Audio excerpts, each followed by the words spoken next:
جی اصل میں یہ سوال جو ہے وہ تھوڑا ٹیڑھا ہے اور تھوڑا لمبا ہے.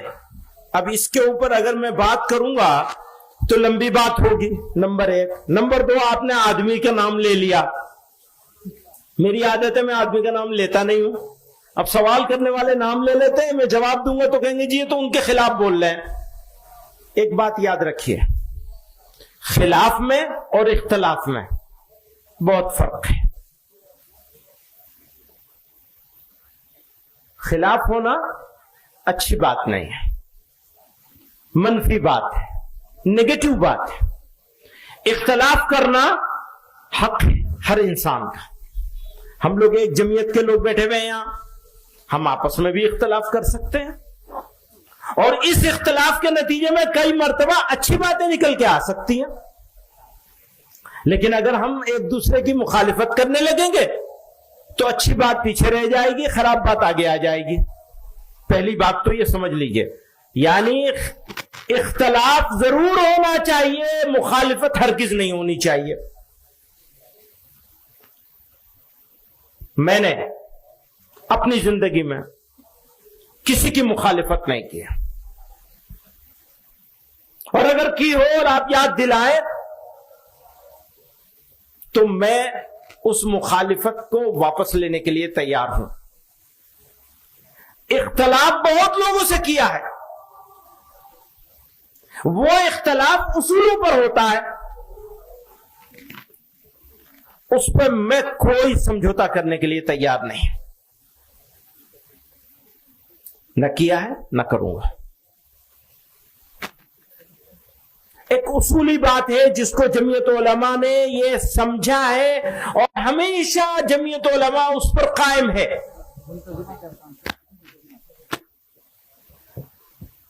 آزادی کی لڑائی مل کر لڑی گئی، ملک کو آزاد کرنے کی لڑائی مل کر لڑی گئی، ملک کو آباد کرنے کی لڑائی بھی مل کر لڑی جائے گی اور لڑی جانی چاہیے. کیسے؟ وہ لگاؤ ذرا، میں کچھ ایک چیز دکھاؤں گا آپ کو. میں نے کچھ سال پہلے اس کو بنایا تھا. آج اتفاق ہے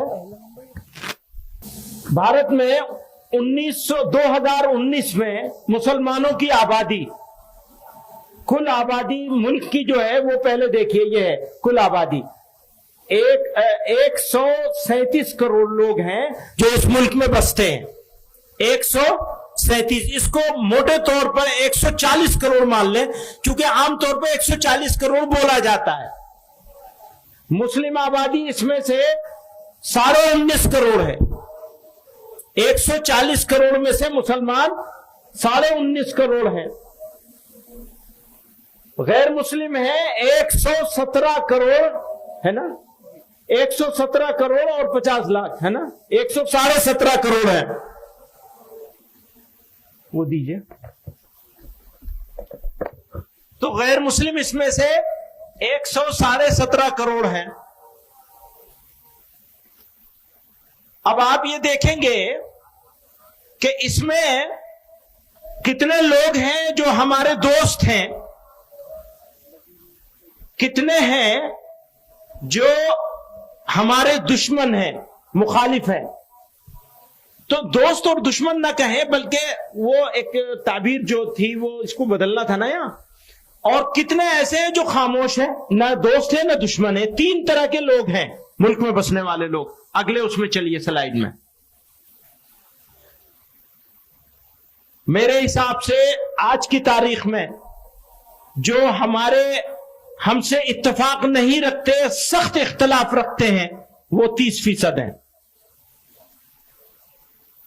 اور جو ان سے ہماری کسی حد تک ہمارے ساتھ کئی چیزوں میں اتفاق رکھتے ہیں، وہ 10% ہے. پولیٹیکل وجہ سے اور الگ الگ ریزن سے ہمارے ساتھ کاروبار کرتے ہیں، یا کچھ مذہبی معاملات ہیں جن کی وجہ سے، یعنی دیگر اقلیتوں ہونے کی وجہ سے یہ ہمارے 10% ہیں. اور خاموش لوگ جو نہ ہمارے مخالف ہیں نہ ہمارے موافق ہیں، یہ 60% ہیں.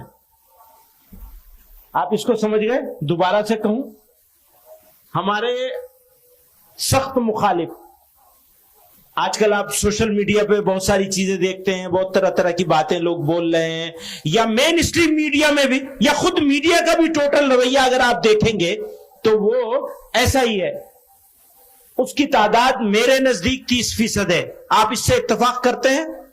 ہاتھ اٹھا کے بتائیے.